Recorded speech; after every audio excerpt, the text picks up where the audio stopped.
વલસાડ જિલ્લાના 6 કોવિડના દર્દીઓની હાલત સુધારાજનક। વલસાડ જિલ્લામાં કોરોના ધીમા પગલે પ્રવેશતા 6 જેટલા કેસો બહાર આવ્યા છે, જેમાં 3 મેડિકલ કોલેજના ડોક્ટરો તેમજ ધનસુખભાઈ, ધીરજભાઈ, શિલ્પાબેન, રમણભાઈ વગેરેનો સમાવેશ થાય છે।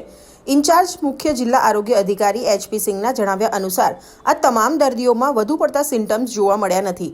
તમામને ક્વોરન્ટાઇન કરાયા છે, જેઓની તબિયત સુધારાજનક છે। વધુમાં તેમણે જિલ્લામાં કોરોના પરિસ્થિતિ સારી હોવાનું જણાવી લોકોને ગભરાટ નહીં કરવા અપીલ કરી છે। HP Singh incharge CDHO Valsad. હાલમાં કોવિડ-19ની પરિસ્થિતિની વાત કરીએ તો જિલ્લામાં 6 કેસ ડાયગ્નોસિસ થયા છે। એમાં એક ધનસુખભાઈ ધીરજભાઈ દોશી જે શ્રદ્ધા હોસ્પિટલ વાપીમાં દાખલ હતા, એની પણ કન્ડિશન સારી છે।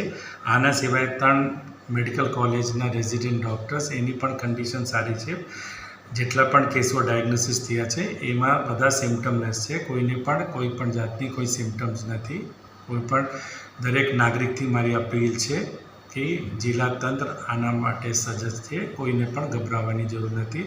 આપણા CHC, PHC, સબ સેન્ટર્સ, SDH અને મેડિકલ કોલેજમાં આની વ્યવસ્થા છે, તો ગભરાવાની કોઈ વાત જ નથી।